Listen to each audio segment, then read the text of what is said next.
Lectura del Santo Evangelio según San Mateo, capítulo 9, del 14 al 15. En aquel tiempo, los discípulos de Juan fueron a ver a Jesús y le preguntaron: ¿Por qué tus discípulos no ayunan, mientras nosotros y los fariseos sí ayunamos? Jesús les respondió: ¿Cómo pueden llevar luto los amigos del esposo mientras él está con ellos? Pero ya vendrán días en que les quitarán al esposo, y entonces sí ayunarán. Palabra del Señor. Gloria a ti, Señor Jesús. Bienvenidos a una nueva exploración a fondo. Para quienes nos escuchan hoy y buscan alimentar su curiosidad, pues tenemos preparado un análisis distinto.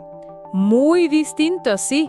Un análisis que demuestra cómo las piezas más pequeñas de información a menudo esconden los secretos más grandes. Totalmente. O sea, a veces nos enfrentamos a investigaciones de cientos de páginas para encontrar una sola idea reveladora. Claro, te pasas horas leyendo. Exacto. Pero hoy nuestro objetivo es exactamente lo opuesto. Ajá. Vamos a tomar un fragmento muy breve, apenas un parpadeo en el papel, pero increíblemente denso. Y vamos a extraer hasta la última gota de conocimiento y significado que contiene. Fíjate que es un ejercicio analítico apasionante, porque detenernos en un texto tan corto nos obliga a, digamos, mirar con lupa cada verbo, cada pausa, cada sustantivo. Sí, no te puedes saltar nada. Exacto. Nos permite observar la arquitectura de las ideas sin perdernos en la inmensidad de un libro completo. Claro. Quienes nos acompañan en esta inmersión van a notar cómo un par de oraciones pueden contener todo un universo de dinámicas humanas, sociología, conflictos de valores y metáforas súper profundas si sabemos cómo rascar la superficie. Y el material de origen que tenemos sobre la mesa para esta inmersión es un documento titulado Texto Pegado. Así es. Este texto corresponde a la lectura del Santo Evangelio según San Mateo, capítulo 9, del 14 al 15. Un pasaje súper conocido. Súper conocido. Quienes nos escuchan seguramente ya conocen la anécdota central. Los discípulos de Juan el Bautista se acercan a Jesús con un reclamo directo. Un reclamo bastante frontal, la verdad. Muy frontal. Le cuestionan por qué sus seguidores no ayunan, a diferencia de ellos y de los fariseos. Ajá. Y la respuesta de Jesús se esquiva el tradicional sí o no para lanzar una imagen muy poética que pues termina con un tono bastante oscuro. Bastante. Bueno, vamos a desempacar esto. Me parece perfecto. Porque, aunque estamos hablando de literalmente 2 versículos, encierran un choque frontal de identidades y un presagio dramático enorme. Es que, para entrar en materia, el escenario que plantea el texto desde su primera línea es fundamental. A ver, cuéntanos. El pasaje arranca con la frase «en aquel tiempo». Ajá. Esta apertura ya nos sitúa en un marco donde las tradiciones y las reglas dictaban absolutamente el ritmo de la vida cotidiana. Y la pertenencia a una comunidad, claro. Exactamente. Y dentro de este marco, el texto nos presenta a 3 grupos de actores muy distintos. A ver, los tenemos muy claros. Sí. Por un lado, los discípulos de Juan, que son los que toman la iniciativa del reclamo. Ellos son los que llegan a quejarse. Así es. Por otro lado, los fariseos, que no están hablando en esta escena, pero son mencionados como la referencia de lo que se debe hacer. Son como el estándar de la época, ¿no? El estándar moral, digamos. Y finalmente, los discípulos de Jesús, que son el objeto de la queja. Fíjate que hay algo visualmente muy potente en esto. Es como si viéramos a un grupo entrar a escena solo para señalar con el dedo a otro. Sí, literal. Y basándose puramente en lo que no están haciendo. Llegan y dicen, mientras nosotros y los fariseos sí ayunamos, están trazando una línea súper clara. De un lado, los que cumplen con el rigor. Exacto. Y del otro, los que parecen tener un pase libre. Pero a ver, pongámoslo en perspectiva histórica porque poner a los discípulos de Juan y a los fariseos en la misma canasta suena un poco extraño, ¿no? Bastante extraño. No eran precisamente los mejores amigos. Lo fascinante aquí es cómo esta breve pregunta revela la naturaleza humana de la comparación. Ajá. Y cómo formamos alianzas basadas en el sacrificio. Órale, eso está interesantísimo. Es que, históricamente, como bien señalas, estos 2 grupos tenían enfoques casi opuestos. Sí, nada que ver uno con el otro. Los discípulos de Juan seguían un movimiento movimiento ascético del desierto, muy crudo, Estaban allá afuera, lejos de todo. centrado en el arrepentimiento radical y la privación. Comían langostas y miel silvestre, o sea, era una vida durísima. Durísima, sí. Los fariseos, en cambio, representaban una tradición mucho más institucional, urbana, súper enfocada en el cumplimiento meticuloso de la ley y las reglas de pureza. Estaban en la ciudad, en las sinagogas, todo muy estructurado. Exacto. Filosóficamente chocaban muchísimo. Claro. Pero ante este escenario, la práctica visible del ayuno los une. Es lo único que tienen en común en ese momento. Construyen, aunque sea por un momento, una identidad compartida basada en el rigor, en el deber. O sea, el enemigo de mi enemigo es mi amigo. Ándale, tal cual. O en este caso, el que no ayuna es el enemigo de los dos. Es una dinámica psicológica muy cotidiana. Sí, la vemos todo el tiempo. Para nuestra audiencia creo que esto resuena fácilmente. En el fondo están diciendo, ¿por qué ellos no sufren como nosotros? Exacto, les mueve el tapete por completo. Porque si el ayuno es la métrica indispensable para ser bueno o piadoso, Ajá.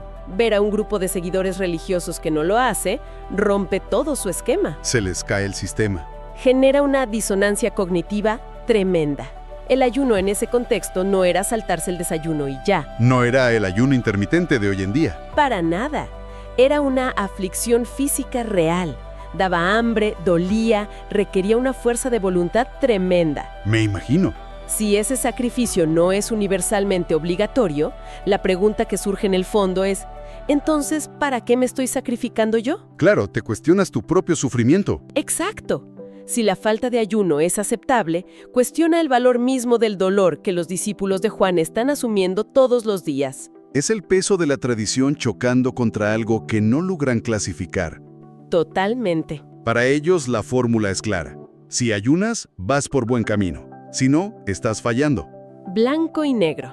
Y ante una queja tan estructurada, tan legalista, me llama mucho la atención que Jesús no responda con otro artículo de la ley. ¿Es verdad? Podría haber sacado un pergamino y dar un discurso técnico sobre las reglas de pureza o ponerse a la defensiva. Justificar a sus discípulos con alguna ley olvidada. Exacto, pero no lo hace. ¿Por qué cambiar el tema a una celebración? Es un cambio radical. Y aquí es donde la cosa se pone realmente interesante. A ver. Porque pasa de un debate sobre el hambre a una imagen de una boda. El texto dice, ¿cómo pueden llevar luto los amigos del esposo mientras él está con ellos? Es que el giro retórico no es solo poético, es una reestructuración total de la realidad que están viviendo. ¿Cómo es eso? Al responder con una analogía, Jesús desactiva el debate legalista por completo. Lo saca del terreno de las reglas. Exactamente. Él se posiciona a sí mismo como el esposo, que en el contexto de una boda del primer siglo es el centro absoluto de la alegría. El protagonista de la fiesta. Y posiciona a sus discípulos como los amigos del esposo. O sea, la corte, los acompañantes. Su rol, el de estas personas, no es estudiar leyes ni someterse a privaciones. Su único rol es asegurar que la fiesta no pare, acompañar en el júbilo. Claro, y pensar en una boda de esa época y en esa región no es pensar en un evento de 4 horas en un salón de fiestas. No, ni de broma. Eran días enteros. Días enteros de celebración comunitaria, toda la aldea involucrada, música, comida constante. Una abundancia total. Pedirles a los amigos del novio que se pongan a ayunar en pleno banquete no solo sería raro, Sería absurdo. sería una descortesía gigante, casi una ofensa pública para el novio. Es como si les dijera, ustedes están leyendo mal el calendario, vienen con actitud de funeral a una fiesta. Qué buena forma de ponerlo. Y hay una capa de profundidad aún mayor en esa figura del esposo que no podemos dejar pasar. Cuéntame de esa capa. Si conectamos esto con el panorama más amplio, utilizar el título de el esposo o el novio es una declaración de identidad pesadísima. Por el contexto judío de la época. Exacto. En la tradición de los textos del Antiguo Testamento, en los profetas como Oseas o Isaías, el esposo de Israel es una figura reservada exclusivamente para la divinidad. Órale, ¿Para Yahvé? vaya. O sea, no es solo una figura ilustrativa bonita para salir del paso. No, es un anclaje teológico masivo. Está diciendo mucho más sobre quién es Él que sobre el ayuno en sí mismo. Totalmente. Es un reclamo de autoridad impresionante. Está cañón eso. Y al hacer esto, redefine por completo lo que significa ayunar. A ver, explícanos eso de redefinir el ayuno. Para los discípulos de Juan, el ayuno era un deber religioso inamovible, una herramienta de purificación casi mecánica, algo que tachas en tu lista. Claro, hoy toca ayunar, punto. Pero al preguntar cómo pueden llevar luto, Jesús establece una equivalencia directa. Ayunar es sinónimo de llevar luto. Los iguala por completo. Los transforma de un requisito en una lista de tareas a una respuesta emocional y situacional. Qué interesante. El ayuno tiene que ser una reacción auténtica a la realidad del corazón. Es completamente ilógico e incongruente manifestar luto a través del ayuno cuando estás ante la presencia viva del motivo de mayor celebración posible. ¡Qué manera de cambiar la perspectiva de las cosas! Sí, te obliga a pensar diferente. Nos invita a evaluar la autenticidad de lo que hacemos. Hacer un sacrificio enorme solo porque siempre se ha hecho así. Por inercia. Exacto. Incluso cuando el contexto vital grita lo contrario, es vivir en automático. La sola presencia del novio exige que se suspenda el luto. Y hasta este punto, el pasaje se siente luminoso. Muy alegre, sí. Tenemos esta imagen vibrante del banquete, los amigos celebrando, una justificación perfecta y hasta alegre de por qué no están ayunando. Defiende a su grupo basándose en la congruencia pura. Funciona como una defensa impecable de la alegría presente. No están rompiendo las reglas por pereza espiritual. Ni por rebeldía vacía. No.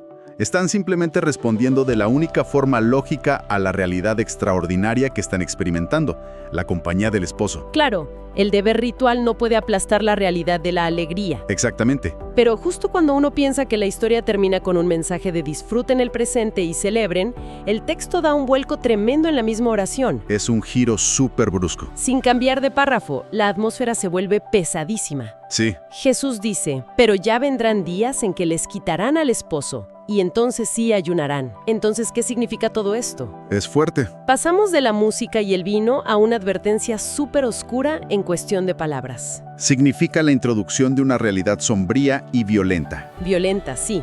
El verbo quitarán. Quitarán. Es un verbo que carga con una tensión enorme. No es algo casual. No dice ya vendrán días en que el esposo decida irse, o en que su misión termine y parta pacíficamente. Como si se despidiera y ya. No, dice les quitarán. Esa construcción gramatical implica una fuerza externa, Implica una separación forzada. una acción involuntaria, un arrebato violento. Es la anticipación de una ruptura traumática de esa celebración que acabábamos de visualizar. Es un balde de agua fría, la verdad. Sí, totalmente. Es como estar brindando en el punto más alto de la fiesta y que alguien te susurre al oído que una tragedia es inminente y no hay forma de evitarla. Qué buena imagen, así se siente. Y viéndolo bien, es súper interesante cómo este giro resuelve la disputa inicial con los discípulos de Juan. A ver, desarrolla eso. Porque en el fondo, Jesús no les está diciendo que el ayuno no sirve para nada, o que su práctica está mal. No condena la acción de ayunar en sí. Exacto. No descarta el sacrificio de los fariseos ni de Juan. Lo que hace es ajustar el reloj temporal. Les cambia el cuándo, no el qué. Les da la razón en que el ayuno tiene un lugar crucial, pero les dice, no es hoy. El ayuno queda reservado y establecido exclusivamente para el momento de la ausencia. Le das al clavo. Gracias. El ayuno queda completamente validado, pero su motivación profunda es transformada para siempre. Ya no es la misma de antes. Ya no puede ser una rutina estandarizada para todos los tiempos y sin importar el contexto. Ajá. Cuando esa separación forzada ocurra, cuando el esposo sea arrancado violentamente, entonces sí ayunarán, dice el texto con una certeza categórica. Lo afirma de manera contundente. Y en ese momento, el ayuno cobrará un sentido visceral. O sea, ya no va a ser algo de cumplir una regla comunitaria. Dejará de ser una métrica para competir a ver quién es más religioso y se convertirá en la respuesta física y espiritual ante un dolor abrumador. Es el cuerpo expresando un anhelo y una pérdida que las palabras no pueden contener. Exactamente. Me parece brillante cómo una simple pregunta sobre las reglas de un grupo termina desencadenando una profecía sobre pérdida y dolor genuino. Empezamos con una queja casi administrativa, una molestia puramente humana sobre las rutinas diarias de quién cumple la regla y quién no. La típica comparación vecinal. Exacto. Vimos cómo esa mentalidad rígida, basada en comparar nuestro propio esfuerzo con el del vecino, fue desarmada por completo con la imagen viva de una boda. Una fiesta donde no cabe el luto. Y luego, fuimos testigos de cómo la incomprensión de los discípulos de Juan nos llevó a hundirnos en una reflexión súper compleja sobre el luto, la celebración y, lo más importante, la presencia. Y creo que ese es precisamente el valor incalculable de tomar un texto corto y no dejarlo ir hasta entenderlo. Rascar hasta el fondo. La resolución del conflicto aquí no fue la anulación de la práctica del otro. A los discípulos de Juan no se les dijo que estaban perdiendo el tiempo. No los invalidaron. Se reestructuró el motivo fundamental del por qué hacemos lo que hacemos. El texto nos enseña que la forma, sin un fondo que la sustente, pierde por completo su significado. Totalmente de acuerdo. Es una lección gigante. Y para nuestra audiencia, para todos quienes nos acompañan hoy rascando la superficie de este pasaje, me parece que queda una invitación clarísima para mirar hacia adentro. Una reflexión muy necesaria. Todos operamos bajo ciertas rutinas o disciplinas, muchas veces dictadas por nuestros grupos, por nuestra cultura o por la inercia misma. Las cosas que hacemos en automático. La reflexión que flota en el aire es, ¿cuántas de las cosas que hacemos diariamente las hacemos simplemente por seguir una tradición? Exactamente con la misma rigidez con la que los discípulos de Juan cuestionaban a los demás. ¿O verdaderamente nuestras acciones, tanto nuestros sacrificios como nuestras celebraciones, son un reflejo auténtico e intencional del momento vital que estamos atravesando? Es un gran punto. Porque la alegría forzada en medio de una pérdida es tan absurda y dolorosa como obligarse a ayunar y hacer penitencia en medio del banquete más grande de la historia. Esto plantea una pregunta importante. A ver. Un pensamiento provocador que creo que vale la pena dejar resonando en la mente de quienes nos escuchan para que lo exploren por su cuenta. Venga. Si en este pasaje tan denso el ayuno se establece como el equivalente absoluto e indiscutible a llevar luto por la ausencia del esposo, Ajá. y el texto afirma categóricamente que entonces sí ayunarán una vez que ocurra esa separación violenta, Sí. ¿significa esto que una vez que el esposo es quitado, los amigos quedan condenados a un estado de luto y ayuno perpetuo? Híjole. ¿O será que la naturaleza misma de esa ausencia eventualmente transforma el significado del luto, creando una nueva realidad donde la espera se vive desde una esperanza que trasciende la simple tristeza? Qué bárbaro. Es una paradoja bellísima y compleja que el texto deja abierta. Qué lectura tan profunda para llevarnos de tarea. Da para pensar un buen rato. Es de esos cuestionamientos que te acompañan, te mueven las ideas y siguen haciendo ruido mucho tiempo después de haber cerrado el documento. De esos que no te sueltan. Muchísimas gracias a nuestra audiencia por acompañarnos en esta inmersión de hoy. Ha sido un ejercicio fascinante tomar este pequeño texto pegado y descubrir el choque de mundos que escondía en sus letras. Ha sido un verdadero gusto desempacar esto juntos. Les recordamos que siempre, en cualquier fuente de información, sin importar lo breve que parezca, hay muchísimo más bajo la superficie si nos tomamos el tiempo de cuestionar, de contextualizar y de mirar bien de cerca. Hasta la próxima exploración.